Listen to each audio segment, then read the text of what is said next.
అందరికీ నమస్కారం।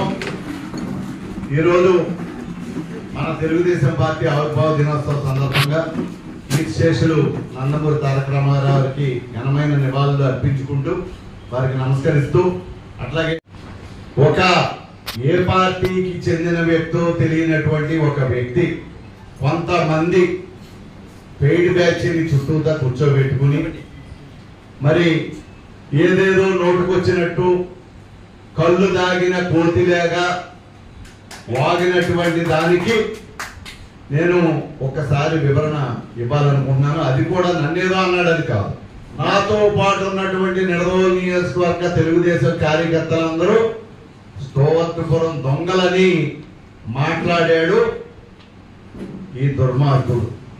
దాని గురించి నేను ప్రధానంగా మాట్లాడుతున్నాను। దీనికి ఆద్యం కూడా ఏంటో చెప్తాను, దీనికి బీజం ఎక్కడి నుంచి వచ్చిందో। మొన్న మంగళవారం నాడు తప్పితే బుధవారం నాడు వైసీపీ వాళ్ళు ఈ కుందూరు సత్యనారాయణ గారి ఇంటికి తేపర్రు వెళ్ళారు। అక్కడ ఒక సమావేశం జరిగింది। అక్కడి నుంచి ఏదైతే పాపం రాత్రో పార్టీ పగలో పార్టీ గురువు గారు శ్రీనివాస నాయుడు దగ్గర నుంచి మరి ఆయన మండల ప్రెసిడెంట్ని పంపారో ఎవరిని పంపారో పంపించి వీళ్ళకి ఏదో దిశానిర్దేశం చేశారు। దాని మీద మొన్న రాత్రి సడన్ గా రేపు పొద్దున అందరికీ లంకలో మన పొలంలో ఏదైతే గెస్ట్ హౌస్ ఉందో గెస్ట్ హౌస్ దగ్గర భోజనానికి రండి అని కౌరు పంపించారు। భోజనానికి ఇంకా ఏమున్నాయో మరి వాటన్నిటికీ కౌరు పంపిస్తే చాలా మంది ఒక 50 మందో 100 మందో చాలా మంది అంటే వారి లెక్కలో వాళ్ళు వెళ్ళారు। ఇక్కడ జరిగినటువంటి సంఘటన అంటే వైసీపీ నాయకులు వెళ్ళి ఈయనకి దిశానిర్దేశం చేశారు। తెలుగుదేశం వాళ్ళని నువ్వు డిస్టర్బ్ చేయాలి, మళ్ళీ శ్రీనివాస నాయుడిని 2019 లేగా మళ్ళీ గెలిపించడానికి నీకు సహకారం కావాలి అని అర్థించి ఈ రకంగా మనల్ని తోలనాడమనో చందనాడమనో నోటికి వచ్చినట్టు మాట్లాడమనో పురమాయించి పంపారు। నేపథ్యం ఇది। ఈయన గారు మాట్లాడుతూ ఆయన ఏం మాట్లాడారంటే నేను అతి సామాన్యమైన కుటుంబం నుంచి వచ్చాను అని మాట్లాడారు। చాలా సంతోషం ఒప్పుకున్నందుకు। అతి సామాన్యమైన కుటుంబం నుంచి వచ్చారు, మీరు ఏమేమి పనులు చేసుకున్నారో అందరికీ తెలుసు, దాంట్లో తప్పేమీ లేదు। ఎవరికి భగవంతుడు ఇచ్చిన కాడికి వాళ్ళు పుట్టాం। నేను పుట్టినప్పుడు కూడా నా తండ్రికి 40 ఎకరాలు ఉంది, 40 ఎకరాల ఆసామి కడుపున నేను పుట్టాను।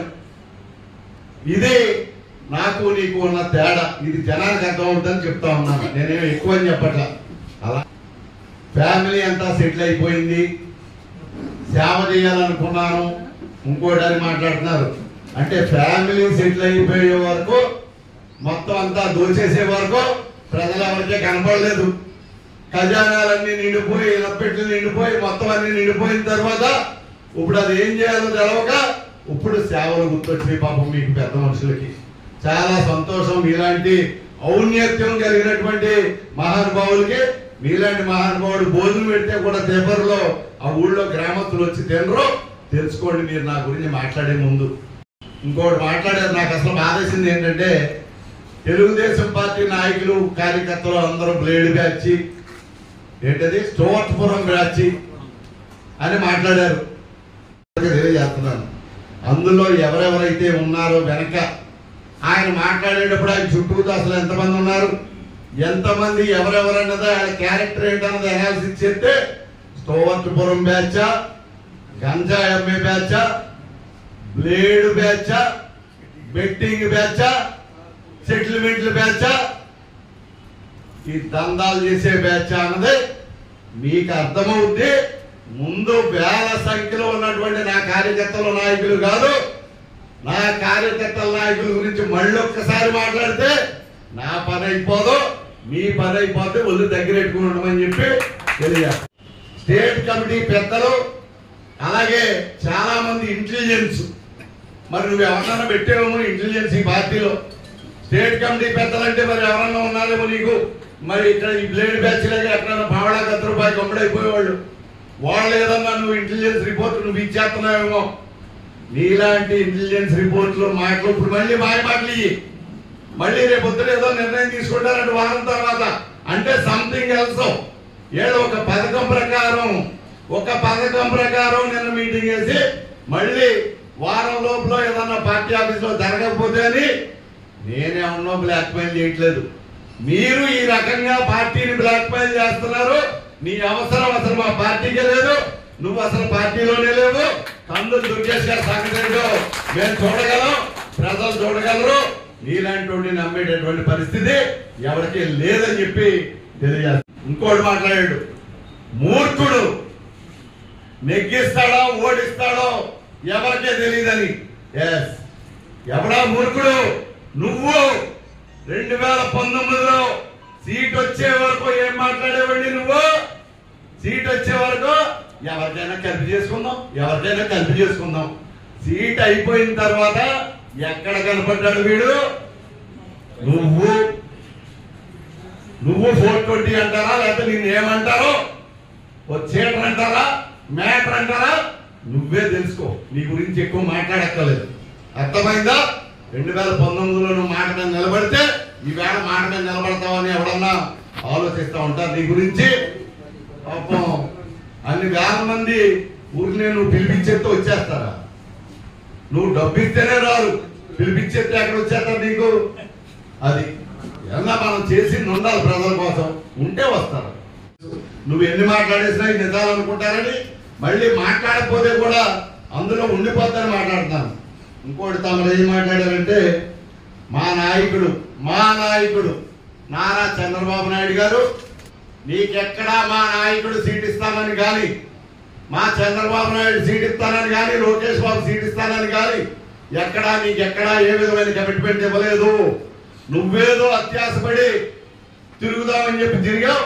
లేని ఫోటోలు ఉన్న ఫోటోలు దారంటేలతో వచ్చి తీసుకున్నదే, ముందు వచ్చి తీసుకున్నదే, వెనకాల వచ్చి తీసుకున్నదే అన్ని పెట్టి నువ్వేదో చర్చలు జరిపేసినట్టు, నువ్వు అక్కడ ఏదో ఆయనతోటి ఆలోచించేసినట్టు బయట ప్రజల్ని మోసం చేయడానికి మభ్యపెట్టి నువ్వు ఫోటోలు పెట్టావు తప్ప, ఖచ్చితంగా చెప్తున్నాను, మా నాయకుడి నుంచి నాకు సమాచారం ఉంది. మా నాయకుడి దగ్గర అసలు నీ పేరే లేదు. మొన్న IVRS లో కూడా సింగిల్ నేమ్ తోటి IVRS వచ్చింది తప్ప మా చంద్రబాబు నాయుడు గారు కానీ, మా లోకేష్ బాబు గారు కానీ ఏ విధమైనటువంటి నీ కమిట్మెంట్ ఇవ్వలేదు. నిన్ను మోసం చేయలేదు. నీకు ఇక్కడ జరిగేది లేదు, ఉండేది లేదు. నా పని ఏమీ అయిపోదు. నేను తలుచుకుంటే నీ పని అయిపోద్ది. జాగ్రత్త. నేను వాస్తవంగా చెప్తున్నాను. ఆ వీడియోలో ఉన్నటువంటి వాళ్ళందరినీ చూడమనండి. ఎవడైనా సరే మీరు క్యారెక్టర్ అనాలిసిస్ చేయండి. నాకు చెప్పొద్దు. మీలో మీరు మనసులో చేసుకుని చాలు. ప్రధానికి అని కూడా మాట్లాడుతున్నాను. ఆ వెనకాల ఉన్నది ఎవడో తొందరలో హైకమాండ్ నిర్ణయం తీసుకుంటది. ఆ హైకమాండ్ నిర్ణయం మనకు అనుకూలంగా ఉండదా, అనుకూలంగా లేదా, దాన్ని బట్టి మళ్ళీ నిర్ణయం తీసుకుంటాడంట. ఏ నిర్ణయం తీసుకుంటుంది అనుకుంటావు? ఇప్పుడు దాకా ఇలాగే చెప్పుకొచ్చావు. ఇప్పుడు దాకా కొబ్బరికాయలు కొట్టావు, గుళ్ళు తిరిగావు, ఇచ్చేసారన్నావు, అయిపోయిందన్నావు. అవన్నీ ఎంత నిజమో, రేపు తీయాలొద్దన్నది ఎంత నిజమో, గుళ్ళు తిరిగి ఇవాళ అయిపోయిందని చెప్పింది ఎంత నిజమో, ఇవాళ ఇది కూడా నిజమే.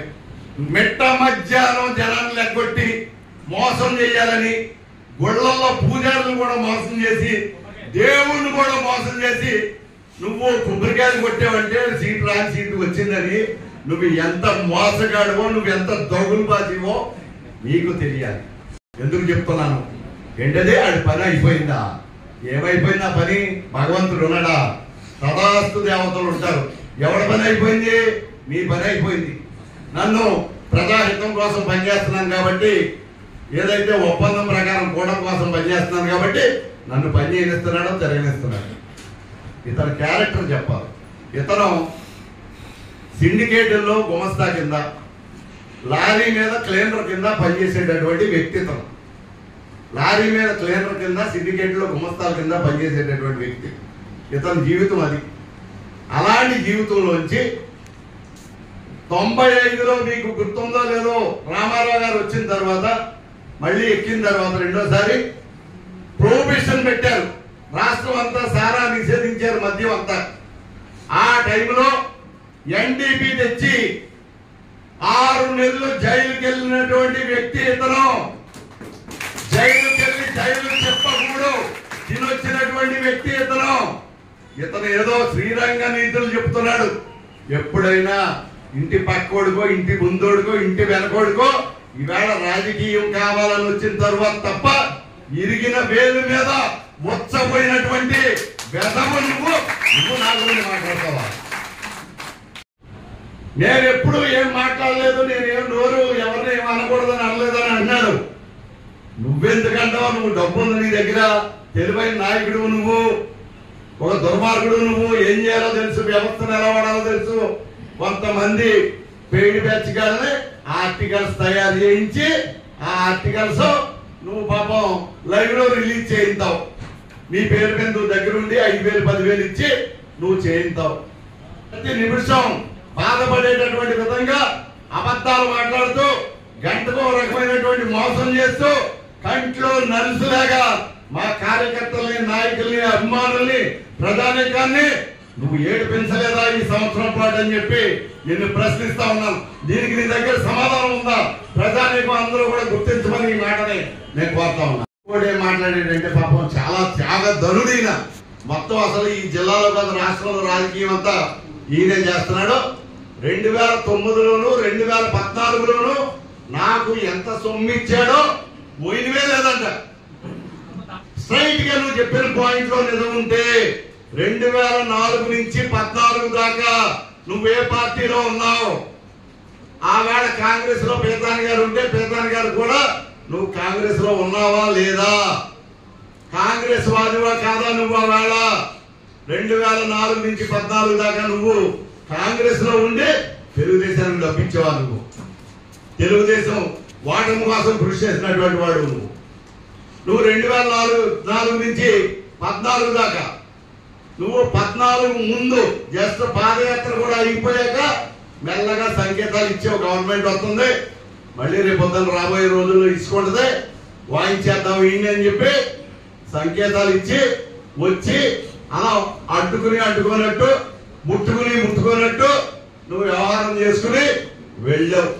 ఓకే, సంతోషం, ఏం కాదు. కనీసం ఆ మాత్రమైనా వచ్చావు. దాని వరకు నేను ఒప్పుకుంటాను, నిజాన్ని ఒప్పుకుంటాను. ఇందులో ఏదైనా తేడా ఉంటే 10 మందిని ఎదురుకుండా పెట్టైనా నిలబడి మాట్లాడటానికి నేను రెడీ. ఇంకోటి ఏం మాట్లాడావు? 20,000 లారీలు ఇచ్చేసేవాళ్ళు పాడిన దాంట్లోకి 20,000 లారీలు. అసలు నువ్వు ఎన్ని వేల లారీలు ఆ సంవత్సరం 5 సంవత్సరాల్లో నువ్వు తోలేవారు? అక్కడే 2-3 లక్షలు 3-4 లక్షలు తోలేసి ఉండాలి నువ్వు. అంటే నువ్వు ఎంత దోసేసావు ఆ 5 ఏళ్లలో?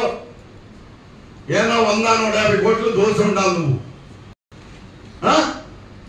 నువ్వు నాకు అరికత చెప్తున్నావు. నువ్వు ఫ్రీస్ గురించి మాట్లాడాలి.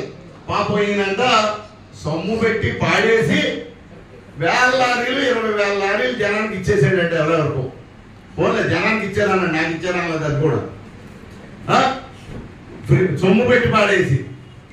మనమంట ఉచితంగా ఇసుకిమ్మంటే నేను 20,000 పెట్టి అమ్ముకున్నాను అంటున్నాడు. ఒక్కటే విషయం, గోదావరి నదీ పరివాహక ప్రాంతంలో ఉన్నటువంటి గ్రామాల ప్రజానీకం అందరూ ఈ పెద్ద మనిషి ఆ వేళ నా దగ్గరికి వచ్చి ఈ ఉచిత ఇసుక ట్రాన్స్పోర్ట్ కానీ ఇంకోటి కానీ నాకు బోర్డు లారీలు ఉన్నాయి, బోర్డు గొడవలు ఉన్నాయి, ఇవన్నీ నేను నాకు అప్పచెప్పేస్తే నేను మీకు ఏదో ముడ చెప్తాను అని చెప్పి నా దగ్గరికి వస్తే నువ్వు ఇచ్చేది నాకు అక్కర్లేదు, నీ ట్రాన్స్పోర్ట్ నాకు అక్కర్లేదు, నేను ప్రధానికానికి అప్పచెప్తానని ఎవరైతే బంటా మేస్త్రులు, ఎవరైతే కార్మికులు ఉన్నారో అన్ని గ్రామాల్లోనూ కార్మికులకు అప్పగించాను తప్ప ఎక్కడైనా ఏ గ్రామంలో అయినా ఒక కార్మికుడు ఉచిత ఇసుకలో నాకు రూపాయి ఇచ్చానంటే, ఒక కుటుంబంలో ఒక్కడుంటే 1,500 తెచ్చుకున్నాడు, ఇద్దరుంటే 3,000 తెచ్చుకున్నారు, ముగ్గురుంటే 4,500 తెచ్చుకున్నారు. అలాగే రోజుకి 1,000-1,500 నుంచి 5,000-6,000 ఒక కుటుంబం సంపద. ఎవడెవడో ఏదో మాట్లాడతాడు, ఏదో డబ్బులు తీసుకుని ఏదో మందు కోసం ఇచ్చి వాళ్ళకి బాధ ఉంది, వాళ్ళకి ఇబ్బంది ఉంది, పేదరికం ఉంది, తినేవాడు, నాకేమి ఇబ్బంది లేదు. వాళ్ళన్నా నేను పట్టుకునేవాళ్ళు పట్టుకుంటారు. నువ్వు మాట్లాడేస్తున్నావు, మూర్ఖుడు. నీకంటా మూర్ఖుడు ఎవడున్నాడా? ఏమయ్యా, తెలుగుదేశం పార్టీ ప్రతినిధిని నేను 2009 నుంచి కష్టంలో, సుఖంలో, నష్టంలో పార్టీని మోసాను. నేను, నా కార్యకర్తలు నన్ను మోసారు, వాళ్ళని కాపాడుకుంటాను. నువ్వు ఎక్కడున్నావు 2004 నుంచి 14 దాకా? పడరా నువ్వు, నీ మెంబర్షిప్ పడరా. కథలు చెప్తున్నావు నువ్వు. ఒకటి. రెండోది, ఇవాళ ఏదో మాట్లాడితే ఇదైపోయింది అదైపోయింది అని చెప్తే ఎప్పుడో కూడా దాన్ని సహించరు. నీకు ఒక రోజు కాదు, రోజు ప్రెస్ మీట్ జరుగుతుంది. కావాలంటే నీలాగా నేను భోజనాలు అట్టకలే సత్తాగా పిలిస్తే వచ్చేస్తారు, సత్తాగా పిలిస్తే వచ్చేస్తారు, మాట్లాడి వెళ్ళిపోతారు, నమ్ముతారు. నేను ఇవన్నీ ఎందుకు మాట్లాడానంటే నువ్వు చాలా పొల్లులు మాట్లాడు. 2004 నుంచి 14 దాకా వాళ్ళు తెలుగుదేశంలోనే లేవు, కాంగ్రెస్ లో ఉన్నావు నువ్వు, అందరికీ తెలుసు. 19 నుంచి వైసీపీలో ఉన్నావు నువ్వు. పాపం నేను ఎవరో ఇంకా ఆయన మాట్లాడాడు 2019 ఎలక్షన్ అయ్యాక అసలు ఎవరు కనపడలేదంట. మరి ఆ పెద్ద మనిషి చాలా పెద్ద మనిషి, ఆయనకి చాలా మర్యాద గౌరవాలు కూడా ఇచ్చాం, మా జేబుల్లో చాలా డబ్బులు వదిలించుకున్నాం. అయినా కూడా ఆయన కూడా మాట్లాడారు. నేను పాపం కొట్టి మాట్లాడుతున్నట్టున్నారులే పాపం. ఆయన ఏం చేస్తాడు పాపం, ఆయన భయం ఏం చేద్దంటే మనం 2019 మున్సిపల్ ఎలక్షన్ లో 20లో ఎవరైనా నా ఇంటికి వచ్చేస్తున్నారు, నన్ను బ్లాక్ మెయిల్ చేస్తున్నారు, నన్ను కిడ్నాప్ చేస్తున్నారు, నన్ను కొడతారు, నన్ను బయటికి ముందుకు వెళ్ళవట్లేదు అని కూడా భయపడ్డారు. ఆయన ఇంటికి 4-3 పంపి పడుకోబెట్టావు. మరి అప్పుడు గుందుల సత్యనారాయణ గారు పడుకోబెట్టాడో, శాసరావు పడుకోబెట్టాడో. ఇప్పుడు ప్రజలు కదా, ఏముంది ఏదో దిగజారిపోతా ఉన్నాం. పూలు దిగజారిపోతే దిగజారిపోయేదిలే, మళ్ళీ లేని ఉన్న పరువు బజార్లో తీసుకుంటూ వెతకండి. అలా తీసుకోకండి. పెద్ద ఆయన మీరు, మీ మీద కొంత గౌరవం ఉంది ఇప్పుడు ఇంకా, ఆ గౌరవాన్ని పాడు చేసుకోకండి ఎందుకు అనవసరంగా. అది